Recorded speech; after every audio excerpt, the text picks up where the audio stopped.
Raise your right hand or circle to. Do you solemnly swear that the testimony you're about to give in this matter will be the truth, the whole truth, and nothing but the truth, so help you God? I do. Thank you. You may be seated. You'll be ready. Thank you, Your Honor. Sir, could you state your name and spell it for the record, please? Yes, my name is Bryan Chiles, Bryanchiles. And what do you do for a living? I am the Senior Manager of Axon Forensics at Axon Enterprise. And what is Axon Enterprise?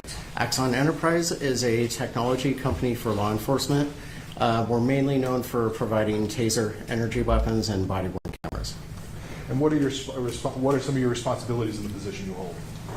My responsibilities are running my department, which conducts forensic investigations regarding taser energy weapons or body-worn cameras, pretty much anything in the Axon ecosystem regarding the logs or physical evidence, putting the story together from the device's perspective, and then producing a report. Could you give the jury a little bit of your educational background on how you got to be a senior taser Axon administrator? Yeah, so my education is in electronics. I have my associate's degree in electronics technology. Most of my experience is work experience. I'm a test engineer at heart, so pretty much went into electronics, but mainly focused on test engineering. And then throughout my career at Axon, I shifted over to forensics and doing forensic investigations. Could you tell the jury a little bit, what is test engineering? What exactly is that? Test engineering is designing tests for a certain product or widget, anything. It's designing how to test it properly to test the device's limits, make sure it's doing what it's supposed to do, making sure it's durable, weatherproof, et cetera, et cetera. Now, is that kind of how you started at Axon? I actually started in research and development as an electrical technician, and then within a year, I started the validation team, which is validation testing is basically what I described. It's taking product or designs and put them through the ringer, electrically, mechanically, environmentally, to make sure the product does what it's supposed to do and will survive the elements that it's going to be in. And describe your career path. What have you done after that? So you went into test engineering. What did you move up after doing the test engineering type? Yeah, I ran the validation team for about 10 years, and I shifted into compliance, and also in 2013 I started doing the forensic investigations. Pretty much wearing two hats. I was in charge of compliance and in investigations. In 2020, I took full responsibility over investigations. That became my full-time position. So when you talk about investigations, you're investigating tasers and body cams and just about anything that Axon produces, right? Correct. I guess maybe focusing specifically on the taser, do you have an idea how many taser-type investigations you would have done in your career with Axon? I don't know an exact number, but it's over 500. And those are from across the country? Global. Global, okay. So Yes. Anything across the world, they send it to you in terms of looking into what happened with a taser or a body cam? Correct. And in terms of those, you've done it globally. Have you ever testified as an expert in the taser and body cam area in court at any point in time? Yes. How many times have you done that? Approximately 70. And once again, is that global or is that just the United States? That's U.S., Canada, and the U.K. And this time I moved to have his testimony introduced as an expert in the field of taser and body cams for Axon. No objection. Shall be considered an expert in those fields. I guess maybe we'll start off and get a little idea. I'm going to show you what has been kind of marked into evidence as Exhibit 23. Can you tell the jury what this is? This is a Taser 7 energy weapon. And tell what Taser 7. Why is it Taser 7? Is there different versions of Taser then? Yeah, there's several models over time, and Taser 7 was our 7th iteration of the design. So what Taser are you on? Right now we're on Taser 10. Okay. So this is an older version. When did this version kind of go into use, if you will? This one was released in 2018. Can you, maybe if you can show the jury in terms of what describes some of the things on, you know, it kind of looks like a gun. Is it a gun? It is not a gun. It is not a firearm. It is a handheld device, the shape of a gun for the look and feel of it. It has a grip. This part is where the battery pack will go in. It has rechargeable batteries. Has a safety switch, which is ambidextrous, so it can be used left-handed or right-handed. And then a trigger switch here. And then also on each side, there's a button on the side that is called the arc switch. I'll get into more technical what each one does. We also have cartridges that install in here. There's 2 cartridges. Each cartridge has 2 probes. So there's 4 probes total. What else? We have cartridge release. That's essentially it. There's a high voltage section, and then pretty much the microprocessor and the smart section of it. Maybe talk a little bit more. You talk about a safety switch. The safety switch, it's on there. What is that designed to do? So the safety switch arms the weapon. So it turns it on, powers it up, but it does not activate the high voltage yet. So it just puts it at a ready. If the trigger is pulled or the arc switch is pressed, then it will activate. Also with the safety switch, laser aiming will turn on, and a flashlight if it's configured. Now, what is a taser designed for? What is the purpose of a taser? The overall purpose of a taser weapon is to inject electrical signal into the human body or animal and override the central nervous system and tell the muscles to contract. So when activated, it produces high voltage pulsing, and that pulsing, if delivered to the body, will be received by the muscles, and all of your muscles, all movement that you make is done by electrical signals from your brain. And so what this does is it puts an electrical signal on the muscles, and the muscles say, oh, I need to contract. So they contract and then release. But the weapon does it 22 times per second, so it causes a rigid muscle lockup if you have enough muscle receiving that signal. Okay. Now we're going to maybe help a little visual in terms of how this works. I'm going to play what's been stipulated to as Exhibit 22 of the people, Your Honor. Okay. And you've seen this your promotional video for the Taser 7? Yes. And you recognize it? Yes. I'll go through it and ask some questions.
That was a promotional video, that's why you got that kind of cool music and everything, right? Yes.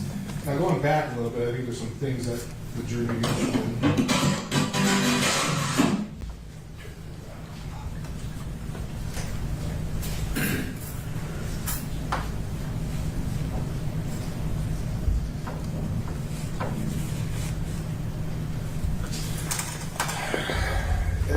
can you describe, when you talk about these cartridges, you got the probes, if you will, can you tell the jury what they're looking at here? So what we're looking at here is the probes coming out of the cartridge. How that works is inside the cartridge there's a nitrogen gas capsule, excuse me, about 2,500 psi of nitrogen gas. When triggered, there is an electrical signal sent to a primer, which that explodes internally, and that creates pressure and pushes the gas capsule into a puncture pin. That ejects the air, the nitrogen gas, out of the capsule, going down these channels, and pushes those probes out. So it's not gunpowder as a typical firearm. The probes are launched via compressed air. The wire in the probe, the wire is actually wound inside the probe. So the metal pieces there, the wire's coming out of them, spooled inside them. And it's tethered to the cartridge, which is electrically connected to the weapon. And then the wire is attached to the probe tip. So in terms of these probe tips, that's what's got to go into the person, if you will. Is that a fair statement? The design is for it to go in, but the whole point of the high voltage of a taser weapon is to be able to arc to the skin, to jump through the air to the skin if the probe is close enough. So even if it doesn't penetrate the skin, it can still make a connection. I just want to say for the record that he was testifying from the 19-second mark on Exhibit 22.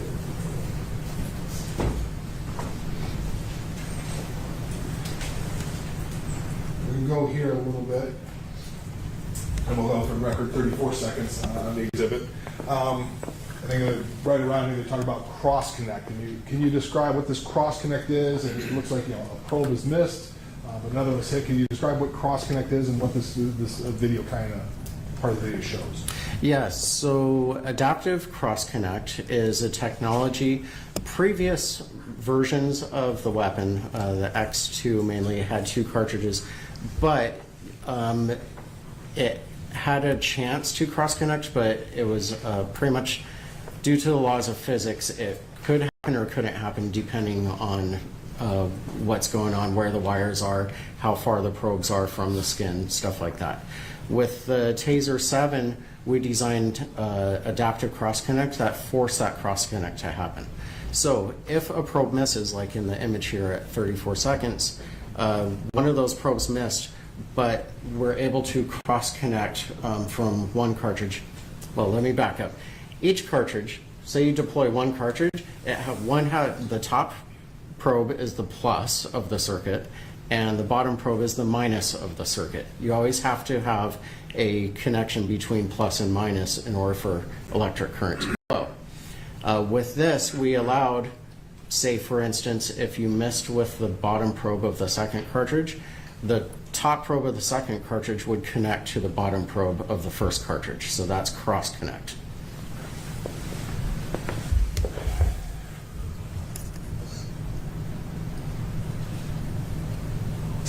Now here, the Taser 7, once again, correct me if I'm wrong, the Taser 7 had something about a close range cartridge versus a longer range cartridge. Could you tell the jury what you mean by that? Yeah. We're at point 53 now, and you're talking about the close range cartridge. So with Taser 7, one thing new that we added was 2 different types of cartridge.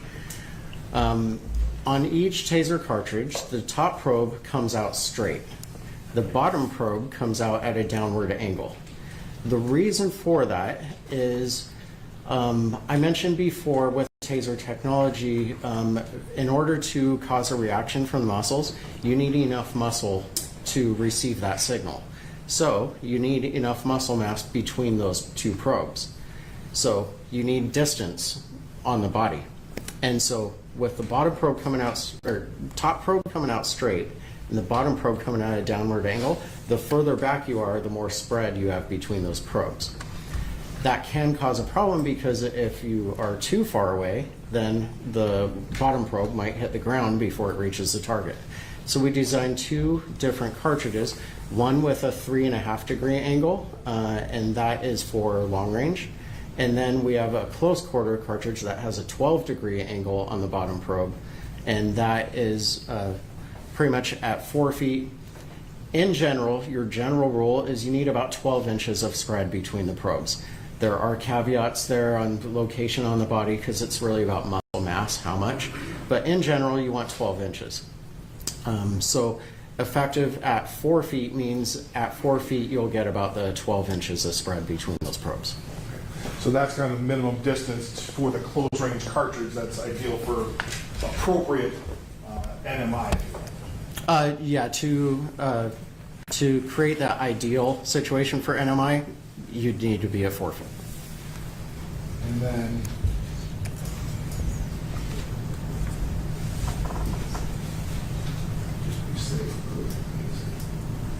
so it can go this side. I think there's one. We're talking about 111 now. It can go up to 12 feet. Is that the maximum distance, if you will, for the Taser 7?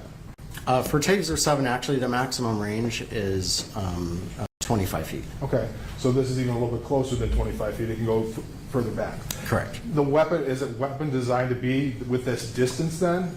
In terms of that's the ideal way you should use it? Ideally, we create it so that an officer can create distance between him and the subject.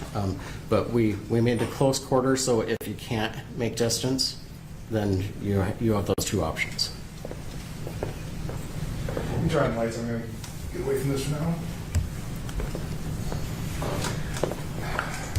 Now, in terms of what you talk about high voltage.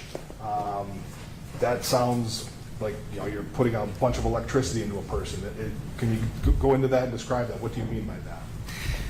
Yeah, so the weapon's designed with high voltage, but really the only point of that is to be able to jump a gap, jump an air gap, and you have to do that with high voltage.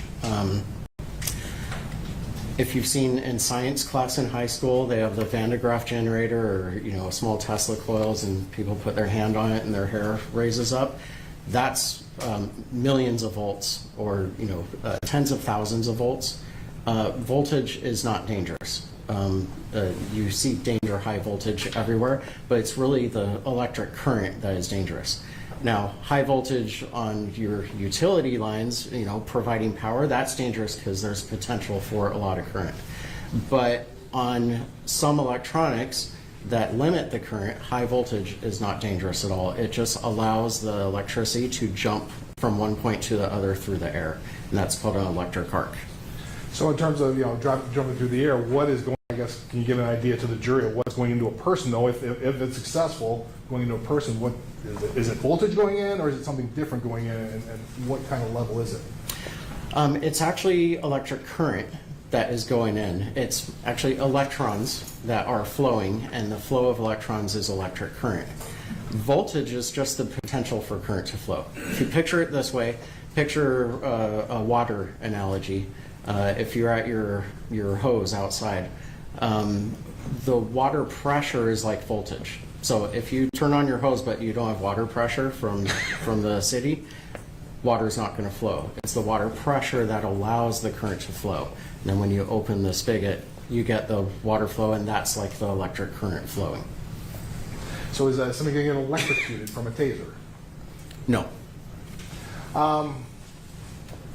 When you talk about the impacts, in terms of are there long-term impacts? You're putting electricity into a person. What are the kind of long-term impacts of it?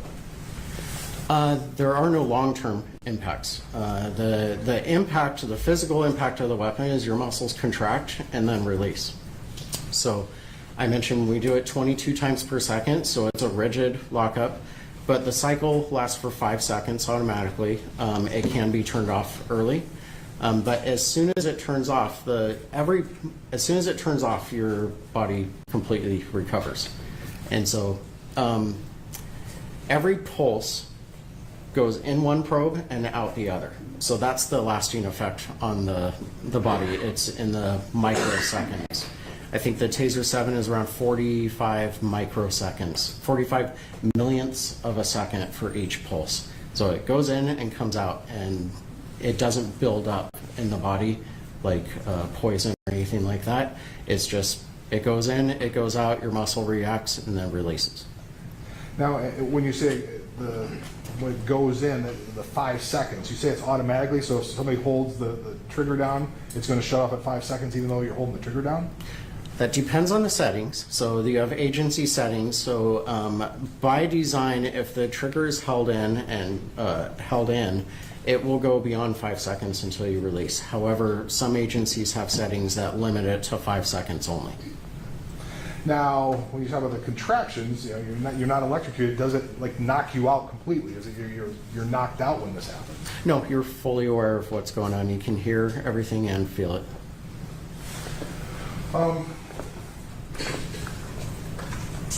You talk about, you know,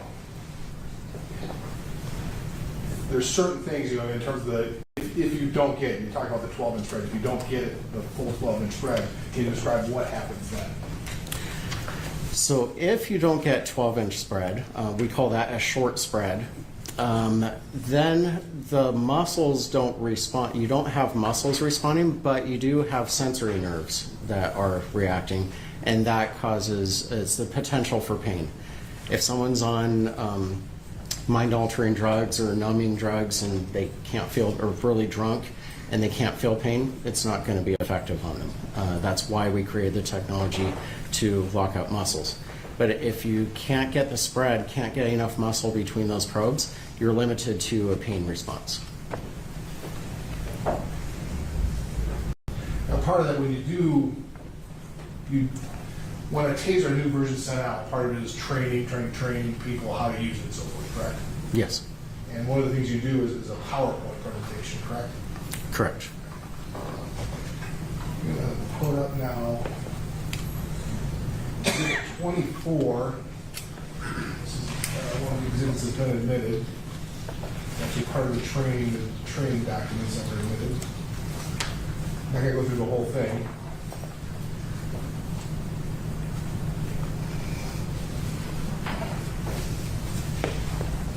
We have it, put it on the screen, please.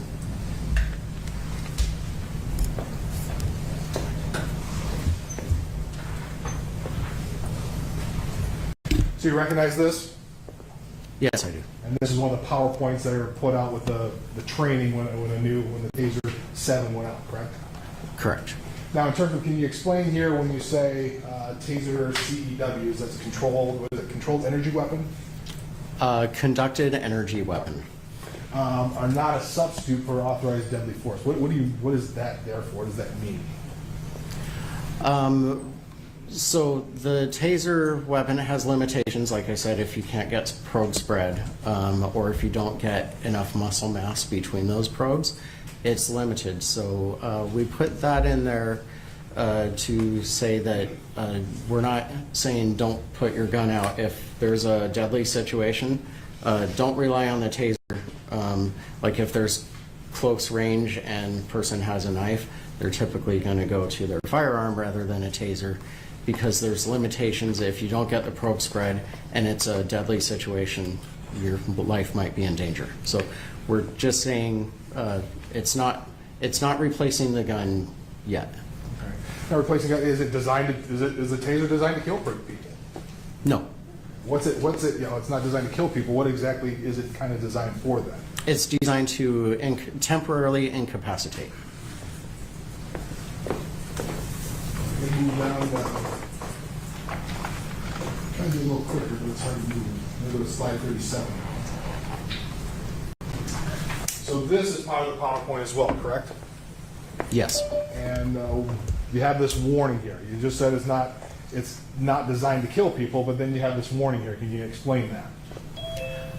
So the warning, the first point, can incapacitate. That's what it's designed for. Can cause death or serious injury. Serious injury, you can get a probe in the eye. You can, using force, you can cause injury. As far as death, most of the deaths that have happened from falls. When a person walks up and they're incapacitated, they typically fall down, and if they're at elevated height, they fall straight to the ground. Or head injuries can happen as well. So it can, anything can cause, almost anything can cause death.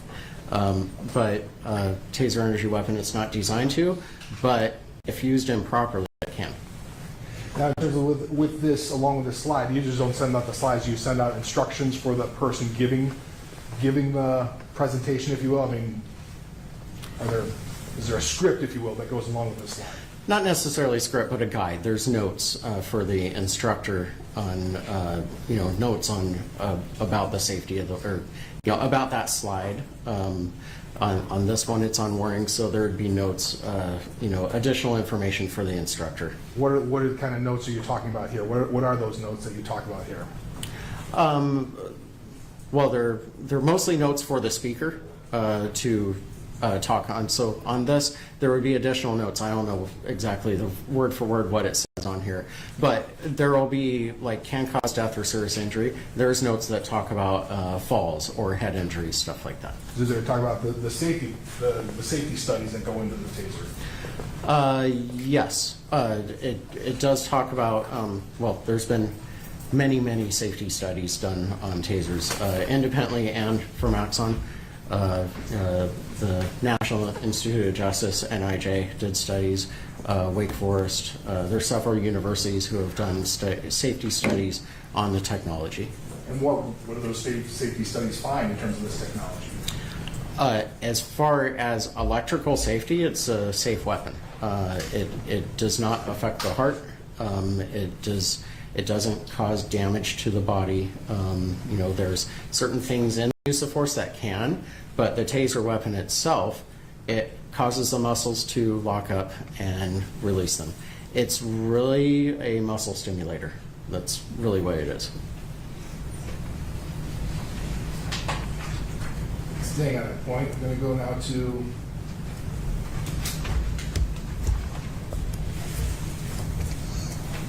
slide 50.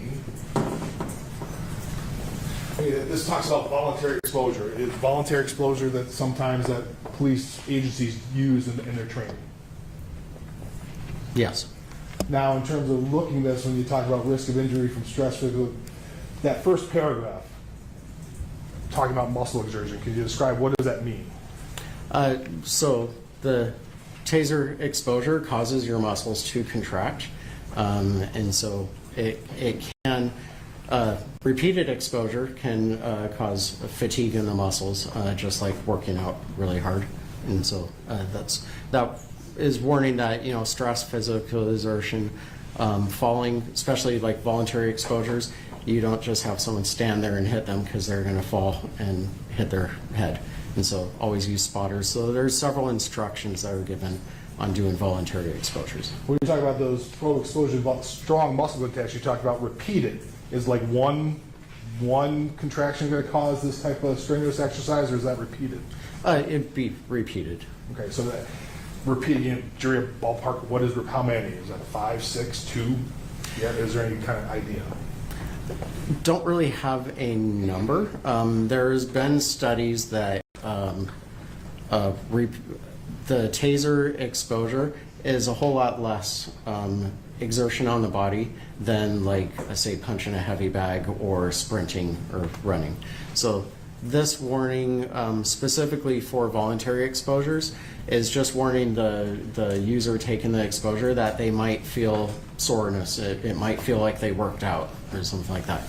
But it's not going to cause damage to the muscles or anything like that.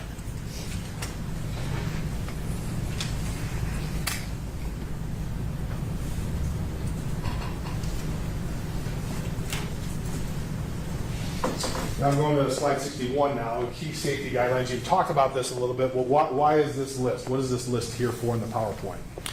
This is to warn users to pay attention to the surroundings before a taser is deployed.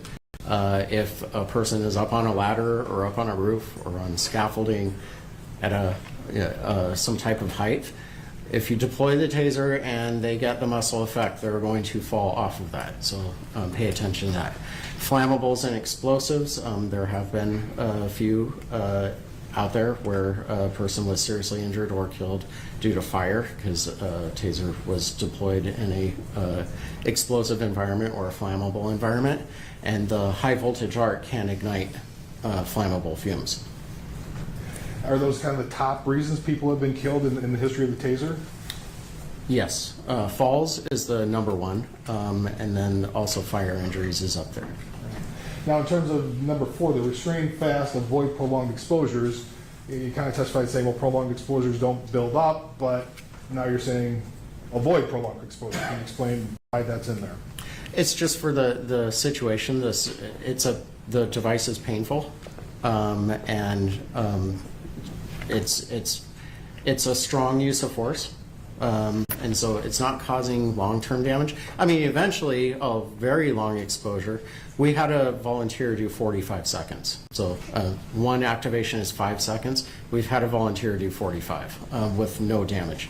But eventually, at some point, you're going to cause muscle damage. If you keep lifting weights beyond you're tired, but you keep on going, you're eventually going to damage your muscles. So that's why the warnings there, prolonged exposures, you want to limit.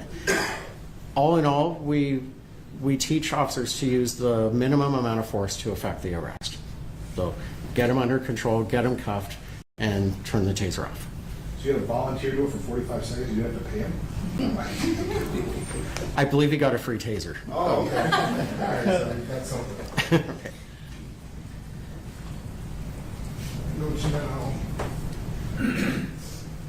This is now 64. If I get a little bit better here, let me shrink it a little bit.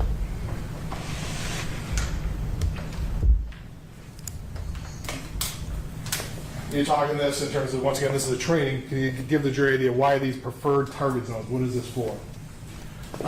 So preferred target zones, one, we're thinking safety, and 2, we're thinking effectiveness. And so the preferred target zones are deemed safe, won't cause serious injury, and also have the larger muscle groups to give a better chance of getting effective NMI. So when you tell you hit a muscle, so if it just goes like, I mean, I guess maybe your hand is kind of bony, so if it hits the hand and gets a bone, that's not going to have the same impact, if you will, of the same NMI? Right, you have a lack of muscle there. Another example, I mentioned 12 inches. You want 12 inches between the probes. If you put a probe from my fingers to my arm, you have over 12 inches, but that's not going to be effective because there's not a lot of muscle mass there.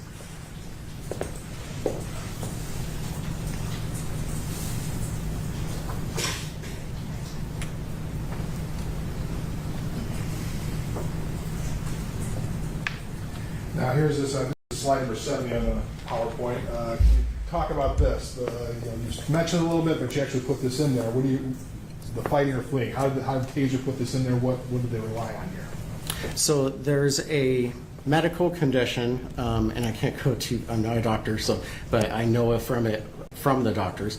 But there's a medical condition called acidosis, and that's where your body is shutting down due to exertion. And it has to do with the pH levels in your blood. And they did a study comparing taser exposure versus fighting, punching a heavy bag, sprinting.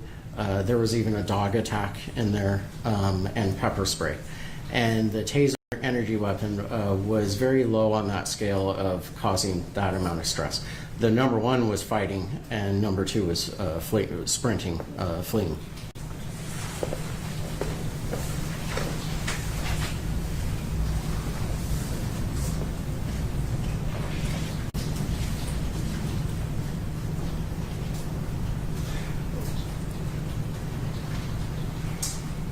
Now this is exhibit 71. Why is there, you got, I'm sorry, you said exhibit. I'm sorry, slide 71. Sorry. You talk about sensitive populations. Why is there a danger with these individuals? Well, like children and children, it's not a physical, well, their bodies are developing and all that, so like small children, besides being wrong, it's developing body, you might not have the strong bones and everything, so you don't tell a little kid to go work out really hard and start lifting weights. They're developing. Elderly, they can be frail, frail bones and frail muscle structure. Pregnant, we have falls, so you can cause them to fall down and sickly, low body mass. So this is a weapon that causes muscles to contract, and if you wouldn't have someone go and lift weights, it's ideal. You wouldn't want to do them. If you have an elderly person, you're not going to have them go work their muscles in the gym because you could cause issues. So.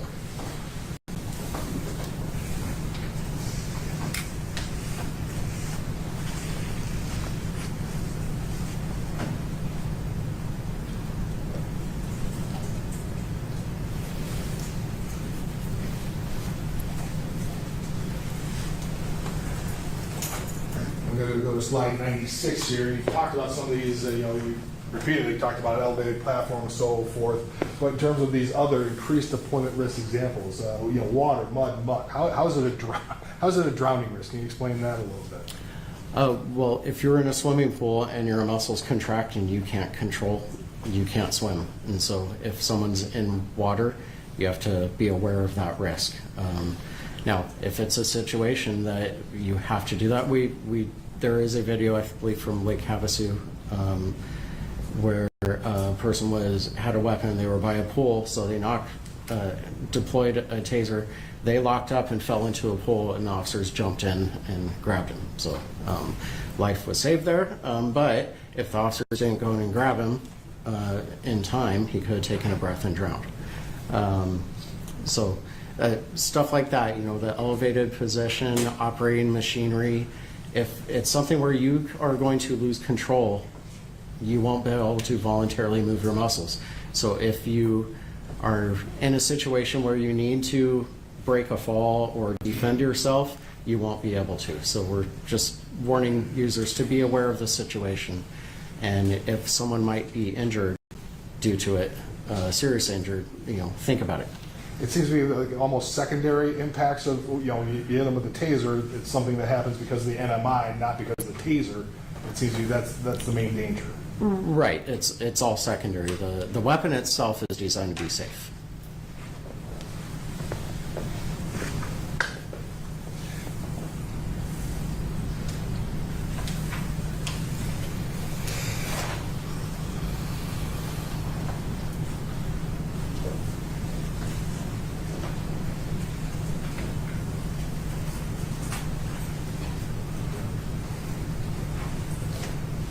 I'm going to get in here. Do you see that?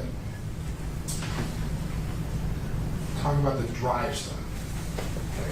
I think you mentioned a little bit. Can you go a little bit more into with the jury? What is the drive stun? What does that mean? I'm sorry, I didn't find that particular slide. This would be slide number 124. Thank you.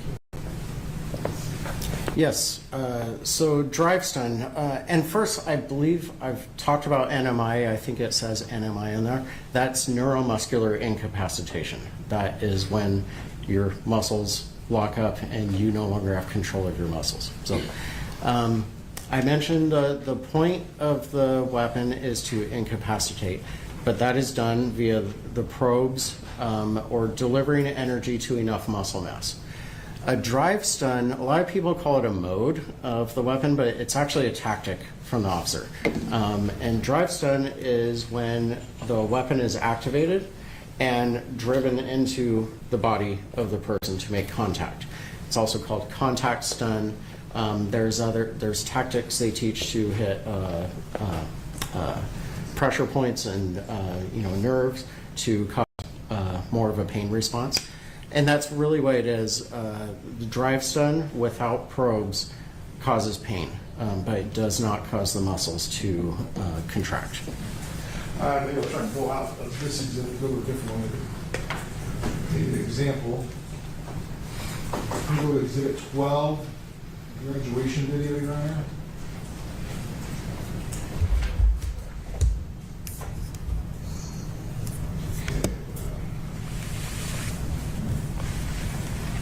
You got an opportunity. This is about 103 in the graduation video, exhibit 12. Back it up a little bit.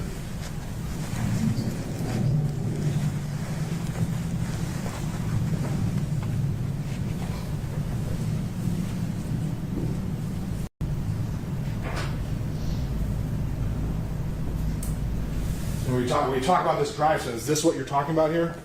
Yes, this one is actually drive stun with a probe deployment too. So this one has potential to cause NMI.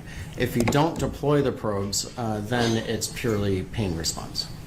Why would you, in a circumstance like this, the probe deployment with a drive stun, why would you do this? What's the purpose of this? Well, we had talked about like there's minimum distance, like the 4 feet with the cartridge. That's what causes the 12 inches.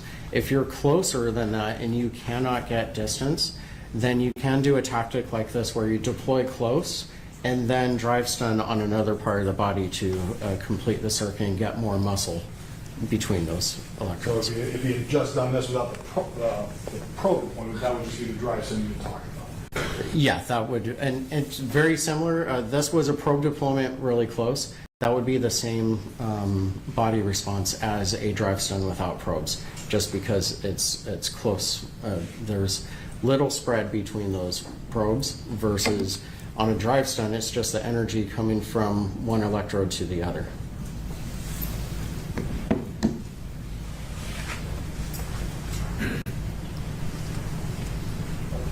Now, in terms of the drive stun, you have these, once again, you have kind of a sensitive areas. What are the sensitive areas and why is that here? We have the groin, very sensitive area, and also we say to avoid the neck because you can't. It's a weapon putting pressure, so and you can crush the trachea. But that's not necessarily good. The drive stun, that's just enough pressure because of pushing the weapon again. Right. It's just because you're applying the force. It's not really the weapon. And, you know, you want to avoid the face. You don't want, I mean, an electric arc across an eyeball probably cause blindness. And so, you know, you avoid the face, the neck, and the groin. And maybe talk about a little bit just to give the jury a better idea.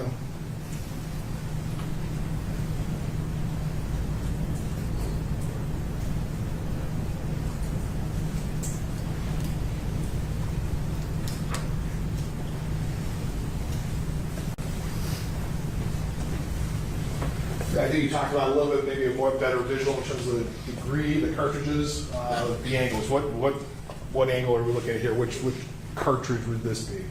Which slide? Excuse me. That would be slide number 154. This is a 3.5 degree cartridge, also called our standoff cartridge. So this is a longer cartridge, if you will?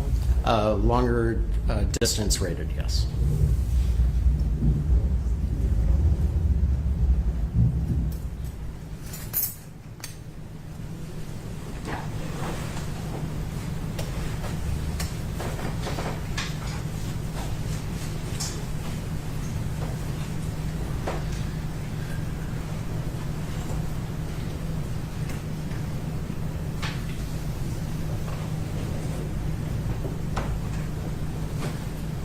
Once again, can you go into this that you talked a little bit about, but this is a visual demonstration of the spread you're talking about that you're looking for in a closed cartridge spread? Which slide is this? 160, right? Yeah, so this is showing the 12 degree close quarter cartridge, which has more spread on the bottom probe. So you can be closer to the subject and get more muscle mass between the probes than if you had the standoff cartridge that only has 3.5 degree, and you would end up, if at only 4 feet, you would only have a few inches of spread.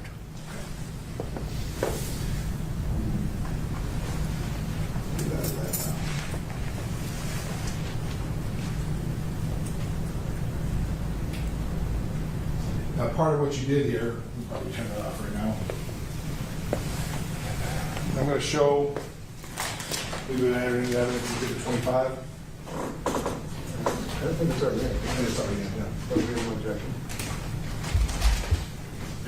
Now you've got 23 there. I'm going to show you 25. What is 25? This is also a Taser 7 energy weapon. Okay. But Exhibit 25, would that be the actual weapon that you performed the forensic exam on after this incident? It looks like it, yes. In terms of what do you do when you get a weapon for a case like this? What do you do? So, any agency or law firm or anyone can request a forensic analysis. We'll arrange with them to ship the evidence to my headquarters in Scottsdale, Arizona. I usually ask them to ship it either FedEx or UPS, one of the carriers that does tracking and on critical evidence to keep it sealed evidence. So when I receive it, I will photograph the packaging and show that all the tape is intact, it hasn't been opened. Unpack the evidence, show how it was packed, unpack it if the evidence is sealed, take pictures of the seals and show that it was still sealed. Then I open it and photograph the weapon and any other evidence that I'm going to need to use. The reason I say that, sometimes something is sent to me that I don't need, so I typically don't even open that piece of evidence.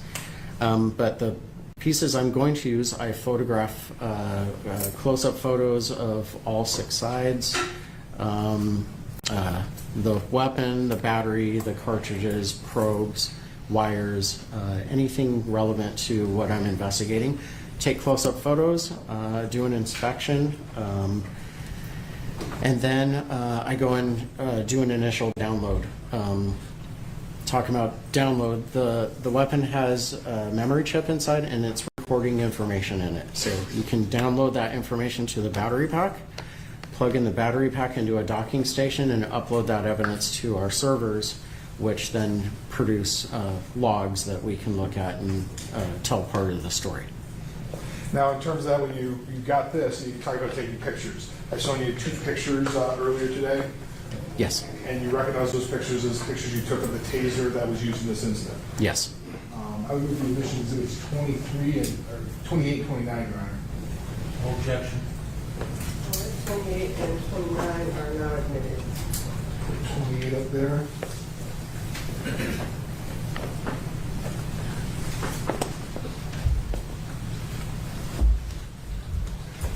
Could you tell the jury what we're looking at here in Exhibit 28? That is the front of the weapon, so this is after I have unpacked it and taken photos of everything, and now I'm taking the close-up photos of the front. So that is as if the weapon is pointing towards you like this. Now, obviously, there's apparently a lot of mud and dirt in that. Yes, and grass.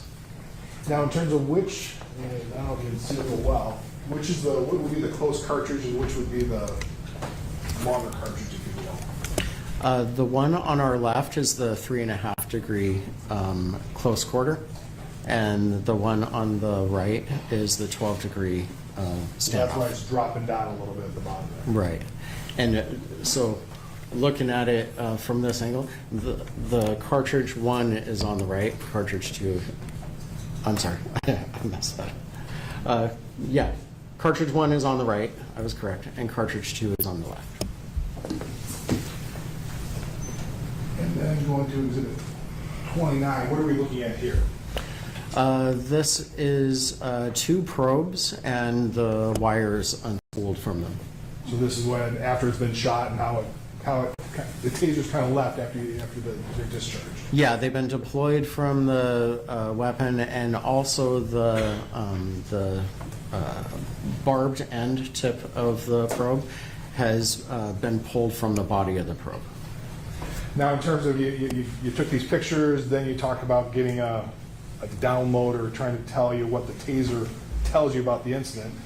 Could you tell the jury what you found out about the deployment of the taser in this specific incident? In this incident, the deployment, there was 2 trigger pulls that deployed both of the cartridges. The first deployment, there was no connection between the probes. I believe it arced in air for a short period of time and then lost connection completely, and the weapon couldn't discharge. Okay. Now, we can stop right there. Part of it, you did a report on this. Yes. And you kind of included photos of when you find the taser was deployed in that report. Is that true? That's correct. And you had it after you take a look at those pages, and those are an accurate depiction of what the taser looked like, reflecting when the taser was deployed. Is that true? Yes. I don't know if I remember, just to make sure, I'll move the admission of exhibits 26 and 27. Those have been admitted. I wasn't sure, so that's not a, we got it in.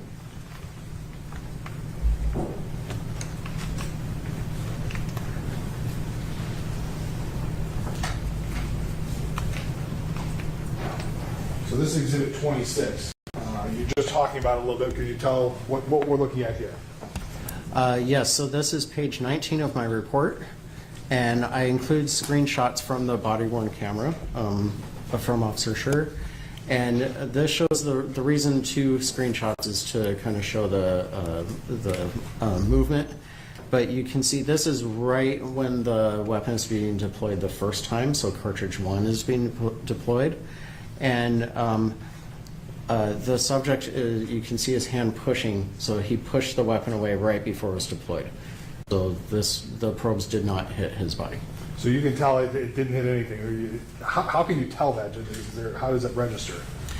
There's a few different ways. One is looking at the probes. The spears were bent. Typically, if they hit flesh, they don't bend. So they hit a hard surface.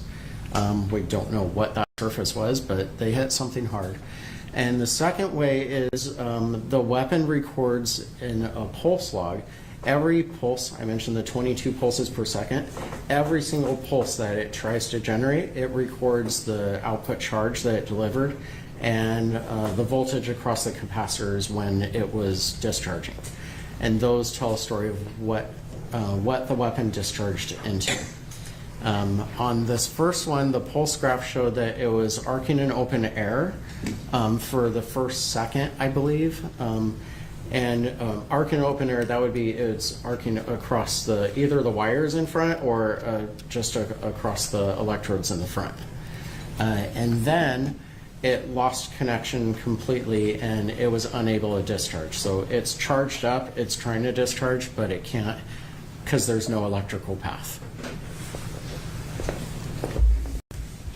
Going to 27. Okay, tell the jury what we're looking at here. Yes, so this is page 20 of my report. In figure 4.5, that's an image from a civilian cell phone recording. And this is a little bit later, and while they were struggling in the grass, the wires were being pulled, and I have the two red circles shown in the grass there. You can see two shiny things moving as they are moving. And those, I am very sure, are the probes being pulled from the wires as the two subjects wrestle in the grass. Would that be from the first one, the first deployment? Correct. Okay. Was there a second deployment then? There was. When was that? That was, I believe, shortly after this screenshot was taken. And it was done pretty much with the muzzle of the weapon in the grass. And so the probes just went directly into the wet grass. How can you, is that, once again, can you tell that just because of the video, or is there anything that registered on the pulses that you were talking about? Was that something on the pulses that we were talking about? Well, the pulses were a little bit different because typically you don't fire into wet grass. Wet grass can look like human flesh, but wet grass it depends on the grass. I'm sure the grass in Arizona is a lot different than the grass here in Michigan. You have grass different in Arizona? Minerals. We have a little bit of grass, mostly cactus, but the resistance or the impedance of the material. So you have different minerals, the different resistivity of the water. So there's a lot of differences. In that activation, it showed it discharging into what would look like flesh, but it was also short-circuiting, which means it was probably it was raining at the time, so the grass was very wet and the ground was very wet, and so the water was probably short-circuiting. Didn't cause any damage, but it's the logs were recording discharging some pulses into resistive material and some pulses into a dead short. And that activation actually stopped early because the weapon sensed the short circuit multiple times, and so it stopped. Now, part of your analysis also, when you were talking about this photo wasn't, but the one before was from the body cam, you did an analysis of the body cam in this instance as well. Correct. Could you tell the jury what happened with that? Because at some point in time did it turn off, and we stopped seeing anything. Could you tell the jury what happened with the body cam? So the body camera, well, I won't say turn off because it's powered on, but it can be put in recording mode, or it goes into buffering mode where it's buffering video into a temporary memory. It started recording automatically due to, I believe it was the light bar in the vehicle, started the body camera recording. And during their struggle, well, let me back up. You can start a video by double tapping the event button. If you press the event button, which is a big button in the center, if you press that twice within a second, that starts recording. It can also start via a Bluetooth signal. So this one started via the Bluetooth signal. To end a recording, you press the event button and hold it for 3 seconds. During the struggle, I gave a detailed, there was like 16 times it was pressed within a 3-second period, but none of those were 3 seconds.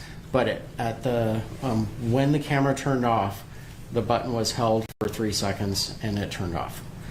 Analyzing the video at those points in time, it was always when the video was blocked because there was a body right in front of it. So it makes sense that as they were struggling, the button was being pressed, but the last time it was pressed for 3 seconds and by design, it stopped recording.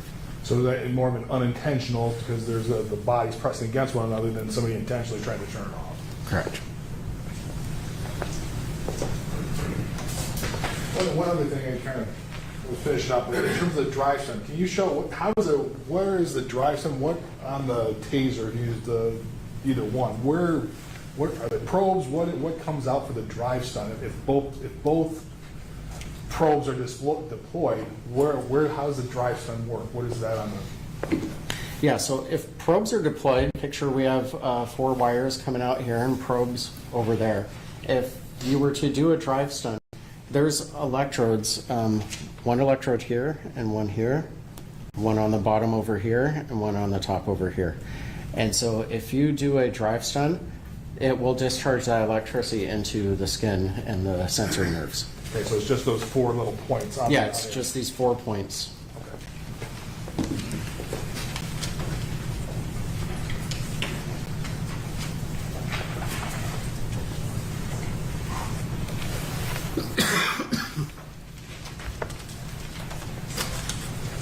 I have nothing for you, Your Honor.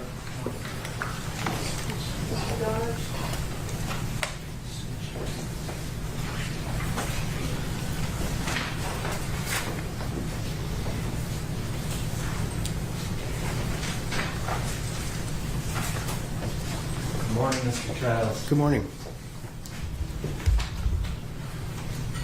So you did a great job of explaining that as in basic of terms as can be, but it's not necessarily intuitive to everyone, so I just have a few clarification questions here. Sure. Sir, for the most part, everything you testified to as far as the taser, how it's designed, the PowerPoint, is it fair to say that's in the hands of a trained person? Yes. And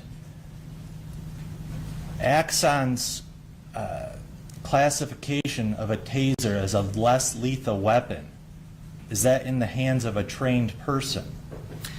Yes, there's a lot of caveats and warnings that need to be gone through and thought about during a deployment or even before a deployment.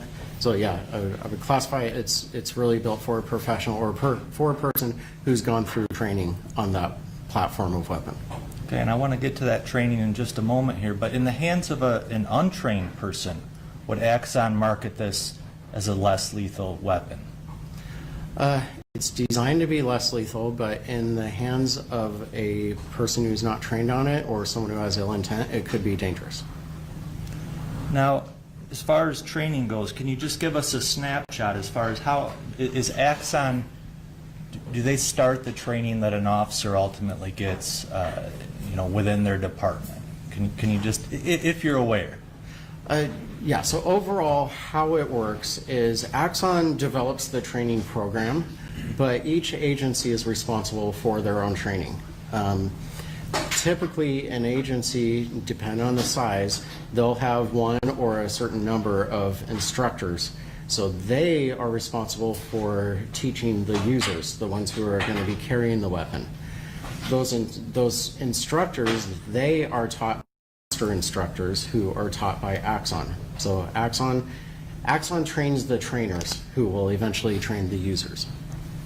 And does a department designate someone to go meet Axon for training to become what's deemed a master taser instructor? Yeah, master instructor goes through a week-long course, and it includes PowerPoints, but also practical drills as well. And then that master taser instructor goes back to their department and trains their officers on what they learned. Correct. Now, Axon, as we've seen here, they developed their own materials, PowerPoints, and whatnot that explain the device and how it's designed and intended to be used. Correct. And that includes warnings, is that right, about the device? Yes. Mr. McFarland, could you please put that PowerPoint back up there?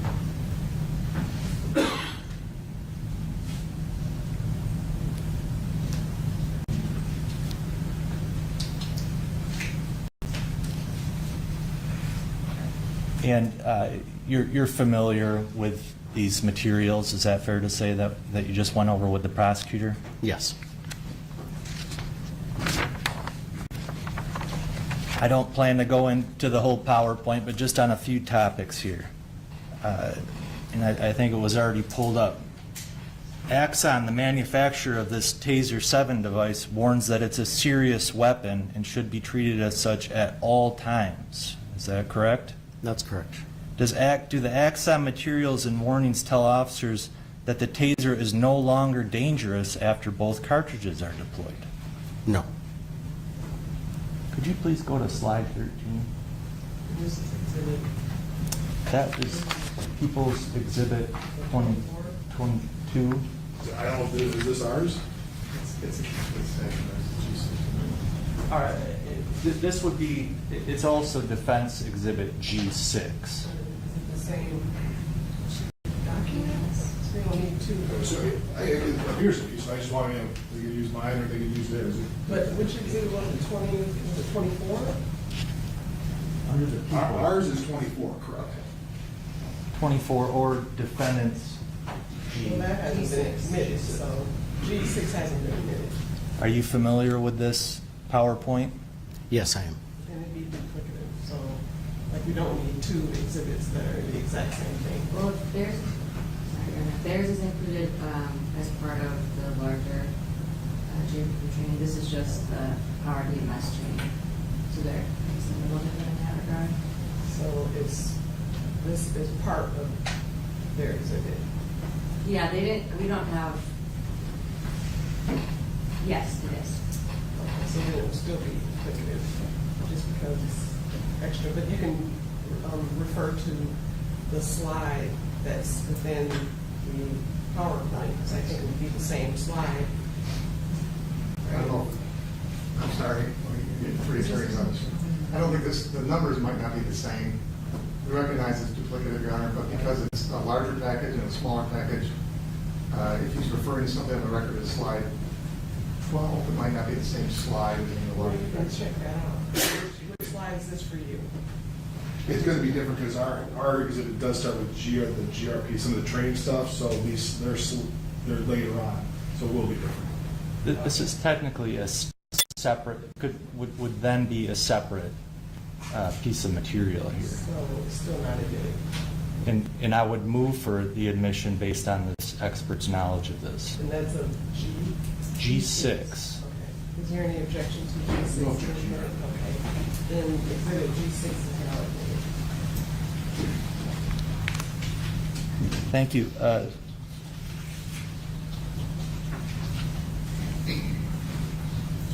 This is slide number 13.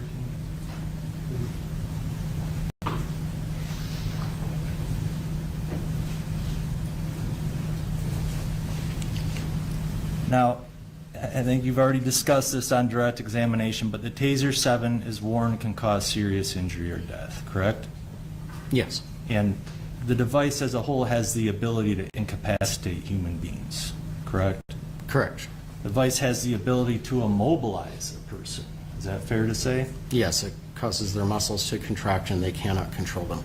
Now, you mentioned studies. Is that often discussed that for a police officer in particular, if they're immobilized, if they're incapacitated, that gives the subject an opportunity to take their firearm? Is that often discussed? Yes, if a person's incapacitated, they can't defend themselves or their equipment. Now, besides incapacitation or immobilization capabilities, it's also capable of causing serious injury, or I think you even mentioned death, if just by directly targeting it on certain areas of the body. Is that what's warned? Yes. And are those, I think it may have been mentioned in one of the slides, those areas are often are referred to as sensitive areas to avoid? Yes. Now, risk of serious injury or death with these targeted areas, targeting areas that are sensitive, can that occur in both probe mode or in the drive stun, the contact mode? It could happen in either mode. Even if the weapon's just armed, there could be danger due to the laser. So that can cause eye injury without even activating the weapon. All right, thank you. So proper training's critical to try to avoid these potential serious injuries or perhaps even death. Is that fair to say? Yes. And the device, as we discussed, is less lethal if used in the hands of a trained person as designed and intended. Is that fair to say? Yes.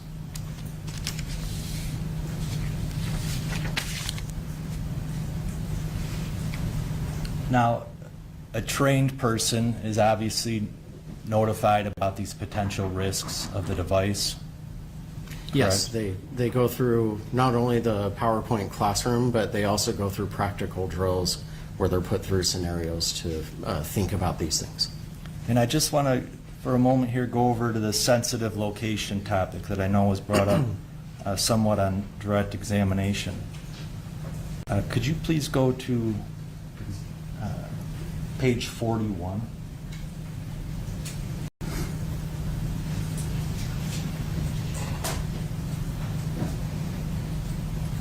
Does that train the user on the preferred target areas frontally? Yes, we looked earlier at the rear view, the rear of the body, which was mostly most of the body except for the head. And then on the front, we include the groin area, the chest, and the face and head. And there's mention of increases dart to heart safety margin. What's that? So the dart to heart is there was a study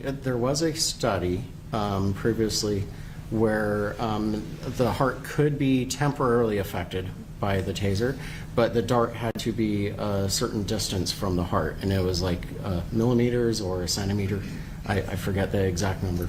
And so to remove that risk, we removed the chest as a preferred target zone. There's typically some muscle there, but not a lot.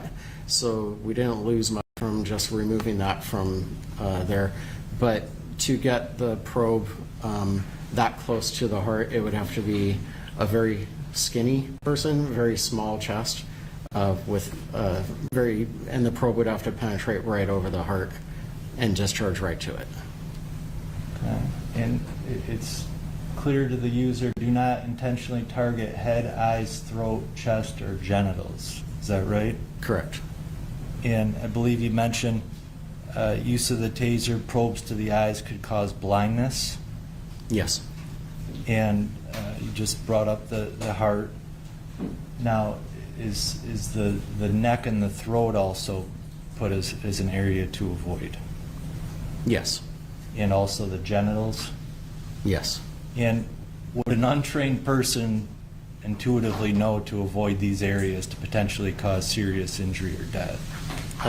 They would not. And I want to clarify, you said something about probe to the eye, but I believe even discharging electricity into the eye without the probe, like for a drive stun, or even I mentioned the laser to the eye. So it's not probe to the eye, the only thing that could cause blindness. There's several other factors. Okay, and I was going to get to another one of those that I think you brought up on direct examination already, but let's just take the cartridge, the probes, the wires out of the equation. You brought up that the device still has the ability to administer a drive stun. Correct. And that also delivers an electrical charge onto a subject, has that ability, correct? Yes, that would discharge into their body. Could you just hold up the exhibit there? What is that exhibit, Mark? 23. How do you ignite the drive stun function on the device? First, the weapon has to be armed, so the safety switch has to go up, which is just move it with your thumb or finger, and then press it for pure drive stun without probes. You press the arc switch either on the left side or the right side. That's all it takes to have the drive stun ignite is pressing that switch. Correct. And if used by a trained person as designed, is the drive stun meant to cause localized pain? Yes. How far from the subject do you have to be then to use the drive stun? It's contact, correct? Yeah, it's arm's length. Okay. And if I use the drive stun, press the drive stun against somebody, how long does that last? That the drive stun's working? The activation? Or, Yes. If, that's depends. If no cartridges have been deployed, the activation will go for 5 seconds. But if probes have been deployed, I'm sorry, I have that backwards. If probes have been deployed, pressing the arc switch will activate for 5-second cycle. Okay. And the drive stun alone, I believe you mentioned, all by itself, drive stun, that does not cause this NMI, this neuromuscular incapacitation by itself?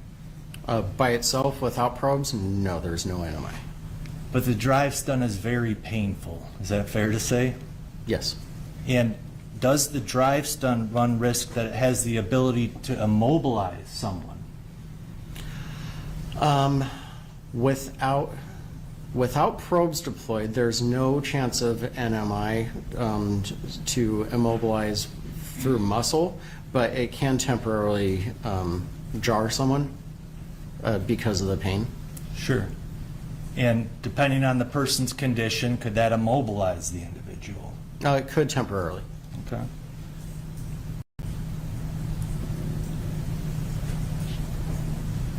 Now, I think you already had mentioned the drive stun itself to sensitive areas. Have you ever been drive stunned before?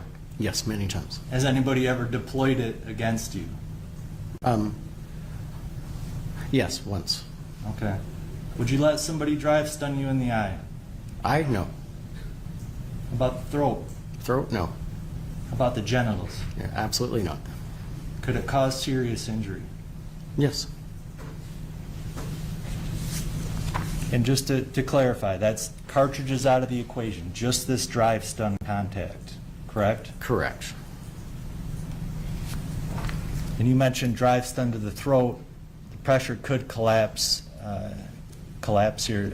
I'm sorry, what was Trachea. it? Trachea. So that could be even worse than a serious injury, correct? Yes, I mean the electricity itself is not going to do anything except for the pain, but pressing on a sensitive area like the trachea, a person typically doesn't sit still when a drive stun is applied to them. They're trying to move, so it's easy to crush the trachea in that situation. And just on this prolonged or repeated use, I think you had talked about that. Axon warns to avoid prolonged or repeated uses, is that right? Yes. And would an untrained person have that knowledge? No.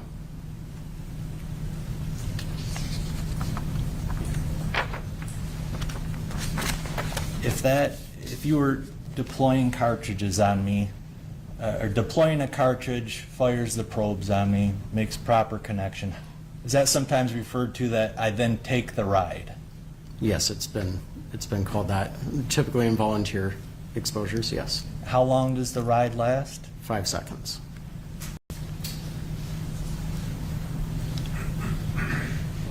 Now, I think you've explained as far as when you deploy the cartridge, how do you deploy the cartridge? Cartridge deployment is done via the trigger switch, so that's this one. Take much pressure to pull that trigger. A little pressure, but not much. It's easy to do. Okay. And if you deployed and there was a live cartridge in there, it would then essentially send the probes through the air towards me, correct? Correct. And the probes would stay connected back to the device by the wires, correct? That's correct. Now, as far as the wires go, are officers often trained to avoid making contact with the wires and probes when possible? Yes, we train them to cuff under power, which means the weapon is active, and so they're under the power of the neuromuscular incapacitation, but we warn them to avoid the wires and the probes because they could receive some of that shock.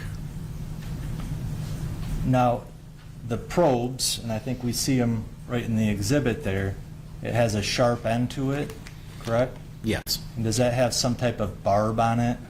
Yes, on the Taser 7 there's 2 barbs on it. Similar to like a fish hook. Is that fair to Similar. say? Now, and you had mentioned that in order for the probe to have an effect on an individual, it does not necessarily have to penetrate their skin. Is that right? That's correct. Due to the high voltage, we design it to be able to arc to the skin if it doesn't penetrate through.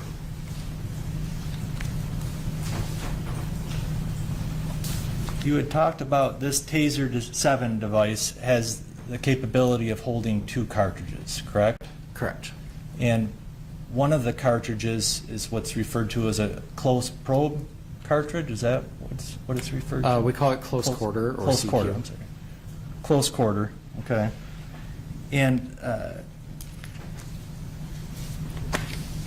that cartridge gives the officer, the trained person, more of an ability to use and have that device be to be more optimal when within close ranges. Is that fair to say? That's correct. And as we watch that video there, it says 4 feet. Is that an optimal range? That's the optimal to create 12 inches of spread between the probes. Now, this optimal range, is that a distance that's created in the laboratory? It was more, I don't know if it was a laboratory, but yeah, it's in a test setting. There's been several studies that were done on effectiveness, and we call it motivation, where you get someone really motivated, they're going to try to ignore the pain and get to a task. And we see the difference areas on the body and the spreads between the probes, how effective it is in stopping them from going to that task. And the reality out in the field, though, officers can deploy probes at closer ranges than 4 feet. They're allowed to do. That's reasonable, correct? Oh yeah, and there's situations where you, even at a close range, say if someone's hunched over, you could still hit a probe and arm and get a lot of spread even though you're at a close range. So it's all depends on the situation.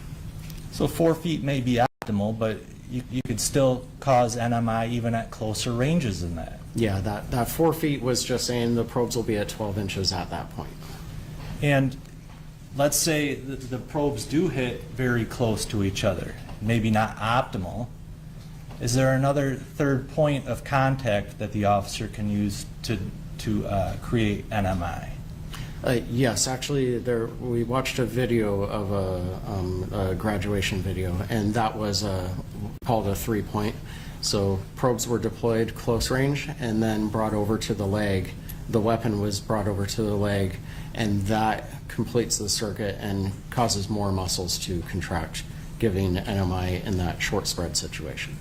And when the officer initially fired the probes into the back of that dummy, was he approximately 1 foot away from the dummy?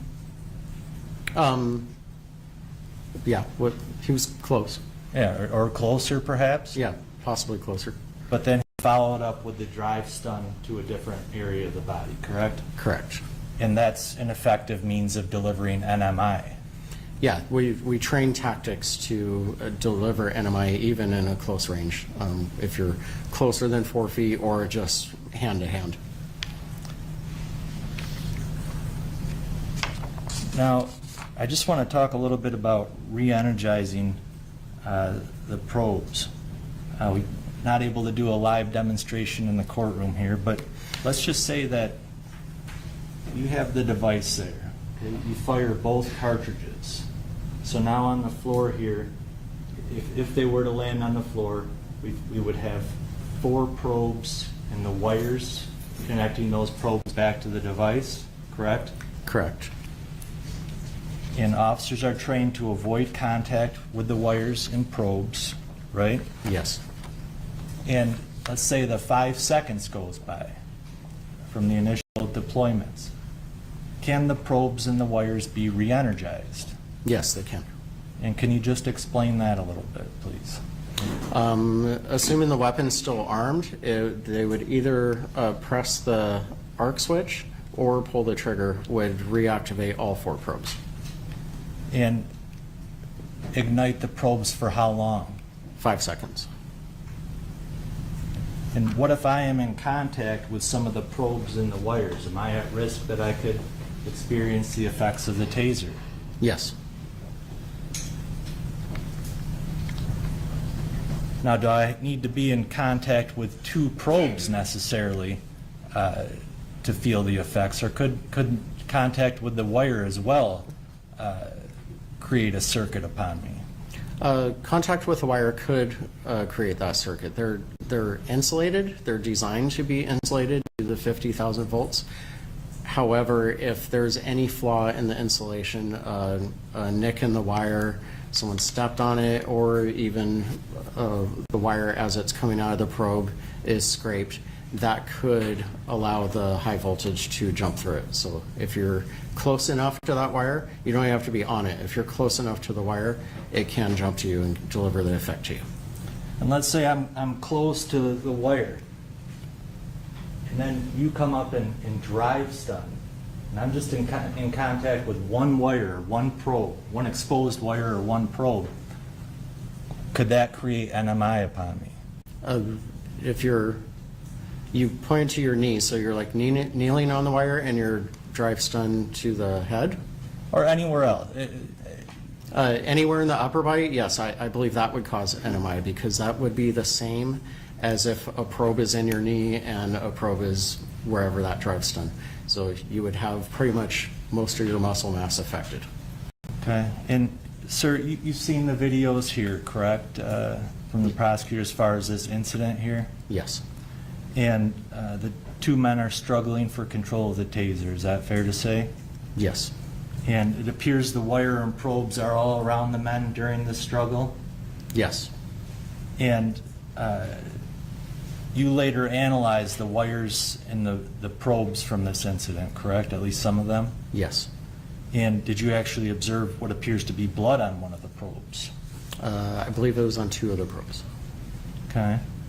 Now, going back, the prosecutor showed you or talked about in your report the second deployment.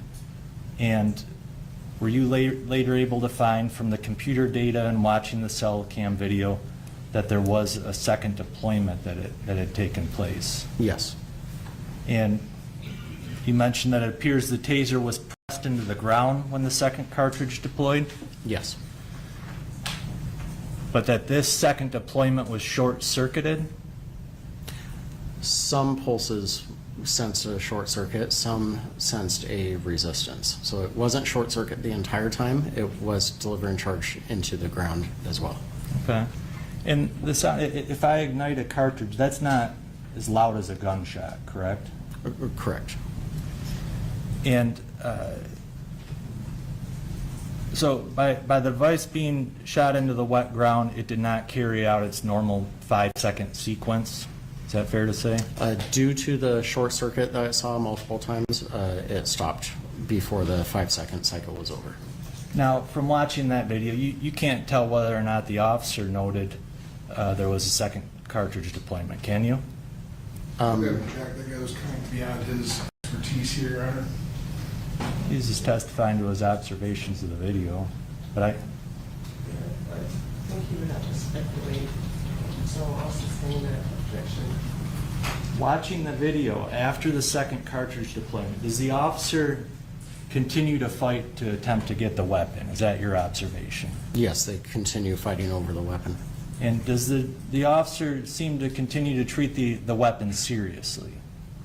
It appears so, yes. And does he continue to tell the other person to let go of and drop the taser? Yes, I believe that's the words that he was using. But now we know, based on the benefit of a video and data, that there was a second cartridge deployment, correct? Correct. But even after both cartridges were deployed, 5 seconds goes by. Based on the proximity of Officer Schurr in that video to the probes and wires, and what you explained as far as this ability to re-energize the probes or wires, the drive stun, could Officer Schurr still have been at risk of suffering the effects of NMI? Yes, he could. And could that have been by contact with probes or wires? Yeah, contact with probes, wires, or drive stun. All the above could have caused NMI. Do you think that even with both cartridges deployed, 5 seconds passes, that the taser still deserved its classification as a serious weapon? Yes.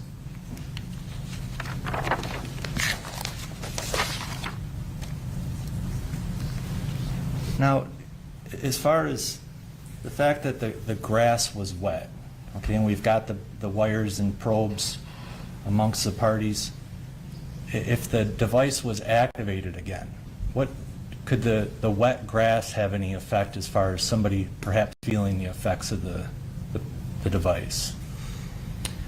There's a misconception that water increases electricity strength. It does not.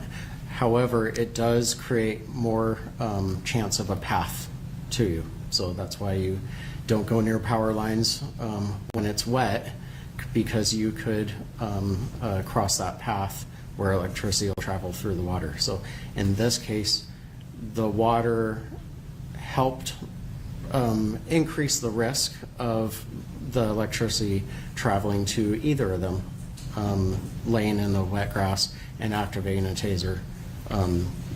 Both of them were at risk of feeling the effects. Okay. And just taking the wires, the probes back out of it once again, and talking about just the drive stun, just the contact ability of that device. After the cartridge is deployed, the device still maintains its ability to administer a drive stun, correct? Yes, I mean, drive stun is a use tactic. It's not really a mode of the weapon, so it's so anyone holding it can do a drive stun. If it powers up and turns on, if they can press a button, they can do a drive stun. And with these men in the close proximity that they were, does Officer Schurr appear to be in close enough proximity where the drive stun could have been used upon him? Oh, yes. I'm going to conclude here, but just to clarify a few points. If the taser probes are deployed on a subject, they are at risk of suffering NMI for a minimum of 5 seconds. Fair to say? Suffering, experiencing, yes. Okay. And if a subject disarms a police officer or taser and deploys the probes at the officer, then that officer is vulnerable to perhaps have other weapons accessed or be assaulted. Is that fair to say? That's fair to say. If they were under the effects of NMI, they can't defend themselves or their equipment. The taser can still cause NMI at a distance less than 4 feet, particularly with a follow-up from the drive stun, correct? Correct. Not limited to that, but yes, definitely. If the probes are deployed at certain sensitive areas of the body, this may result in serious injury or death itself, correct? Yes, they're sharps with barbs, so like an injury to an eyeball. Not only is a puncture to the eyeball, but also it has to come out as well with a barb, so it can cause serious injury. An untrained person would be unaware of this sensitive area training. Is that fair to say? Yeah, I wouldn't expect them to be aware of it. Therefore, Axon would not necessarily consider a taser a less lethal weapon in the hands of an untrained person. That's correct. Just recapping, even after both cartridges deployed, as we now know is the case here, the Taser 7 maintains the ability to re-energize all 4 probes and wire by simply touching the arc switch or pulling the trigger, correct? Pressing the arc switch, yes. I'm sorry, pressing the arc switch.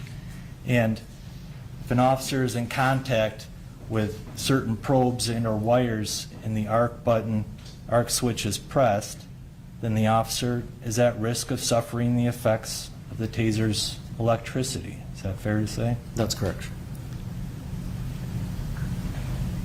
And I think I've said it enough, but even after all cartridges deployed, the contact drive stun can work together with the already probes, wires on the ground to close the circuit and cause NMI.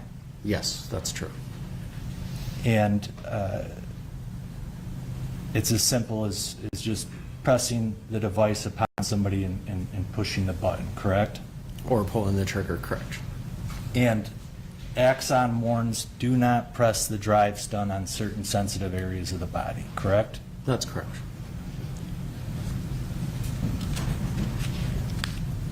So even after both cartridges deployed, 5 seconds passed, the Taser 7 weapon still maintains the ability to deliver incapacitation, immobilization, or its contact drive stun can still be used on sensitive areas to cause serious injury or death. Yes, if it's activated again, yes. Okay. Just one moment, please.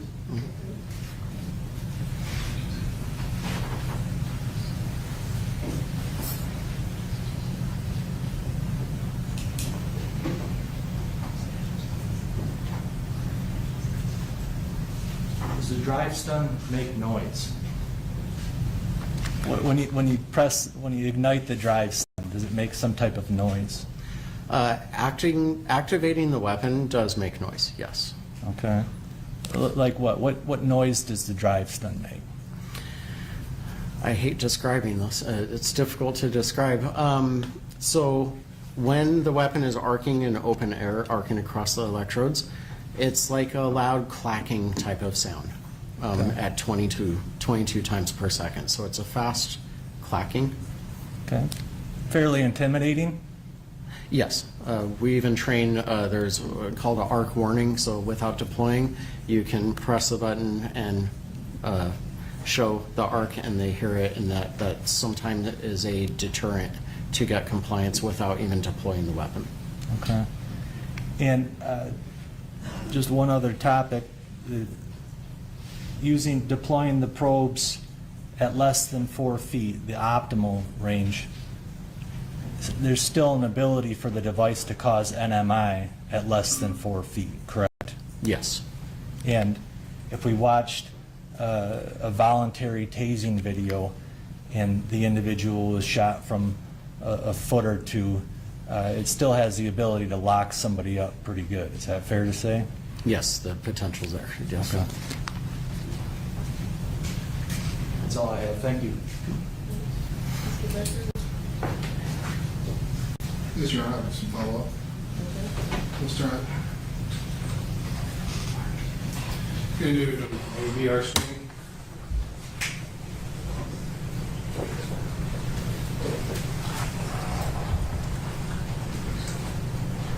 Going to go to Exhibit 1. You've seen this, obviously, you talked about in your testimony. cell phone video?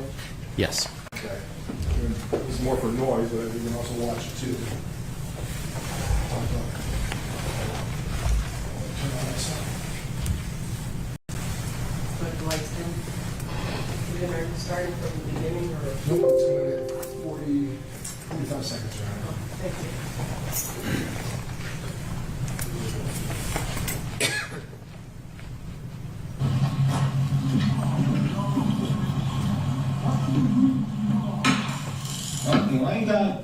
There's more of the sound there. What was that pop? The initial pop was the cartridge being deployed. So that's the shot, if you will, the air, the gaseous air, the nitrogen gas. Correct. That tinkling after that, what is that? That's the loud clacking I was describing. Okay, that's what you hear for a drive stun.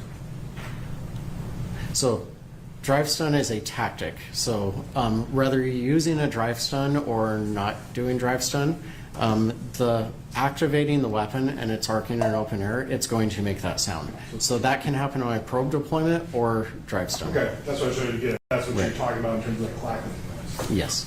So I'm going to go a little bit further here.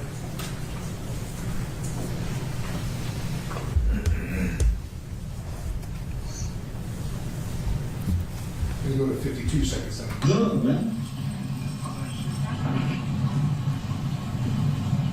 Let go and change them.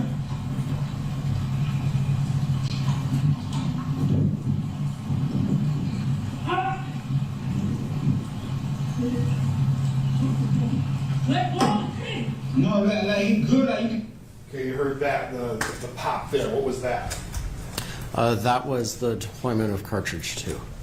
You didn't hear the clackling there as you described it. Okay, but why not? Is there any particular reason? The difference there is that the probes were going into the wet ground and conducting through. So the sound is made by the high voltage arc jumping through the air. In that case, there's some arcing going on, but most of the energy is conducting through the ground, which is quieter. Now they asked you some questions about this clackling noise. Did you ever hear any other other than those two? Did you ever hear any sort of clackling at all through the rest of the video? No. When you talk about going to an untrained person, okay, first of all, my understanding first, an untrained person wouldn't have to know there's a safety switch, right? To be able to operate it. Correct. And if you pull the trigger for a drive stun, that's not necessarily going to work, is my understanding. Is that what you said? No, the trigger will activate the weapon. But will the drive stun, if both cartridges, I guess, maybe if both cartridges are gone, is it simply pull the trigger? You said the side one had to be used, I thought. No, so, and that's what I'm trying to explain. The drive stun is a tactic. That is you driving it forward. So that's your action. You activate the weapon and then do the drive stun. So you activate the weapon via the switch on the side or pull the trigger. Okay, so the pulling the trigger does all of those? Yes. So they'd have to know the sides are something different then. Well, either activates the weapon. I don't know what a person would know. I mean, being a gun shape, I think the trigger would be the most optimal, but that would activate all 4 probes as well. But that had to be after the safety was engaged or disengaged, if you will. Correct. Now, in terms of a lot of the questions you had, they asked about the wires. Did you ever see evidence of anybody impacted by the wires lying on the ground? There's nothing that showed somebody was suffering from, they was being shocked. The wires had any impact on anything that happened here. Not during those 2 activations, no. It's always possible, but nothing showed through this entire incident that there was any wires that were impacting anything here. Yeah, there was no view of effect during those activations, but the potential was there, yes. There was potential, that's it. Right. All right. Thank you. Anything further? So there's potential, there's still risk, correct? Yes. It's something that should still be potentially feared, correct? Yes. Now, you mentioned the second deployment was quieter than the first deployment. Is that fair to say? Yes.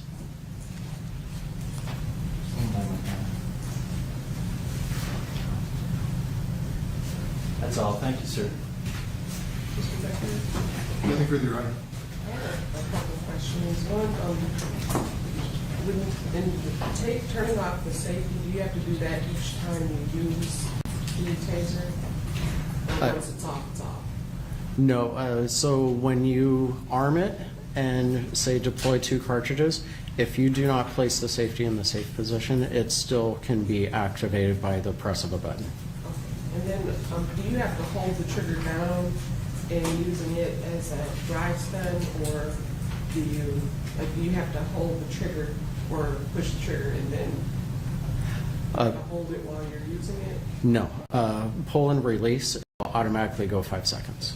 In the drive stun? Drive stun or pro mode, it doesn't matter, it will automatically go 5 seconds. Okay. Thank you. Any questions based on that? No, Your Honor.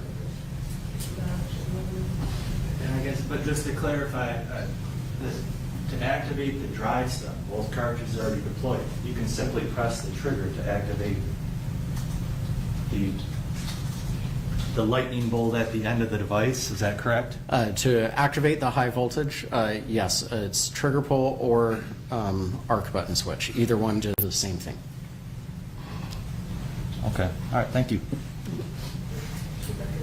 None, Your Honor. And I do see a juror has a question. I'll have the clerk come right after you.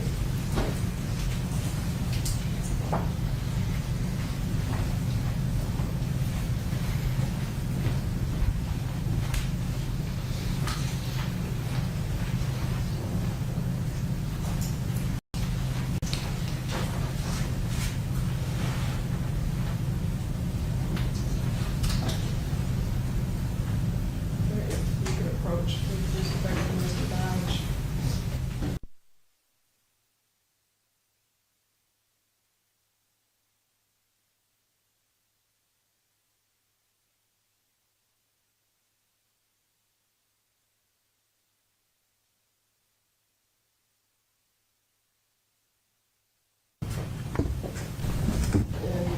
And in the drive stun mode, due to the taser having dirt and grass, et cetera, on it, would that make it more or less effective? The dirt and grass on it wouldn't affect it. The dirt is porous, and anything porous, electricity can travel through. The fact that the dirt was wet as well really doesn't impact it at all. Any follow-up on that? No, Your Honor. No.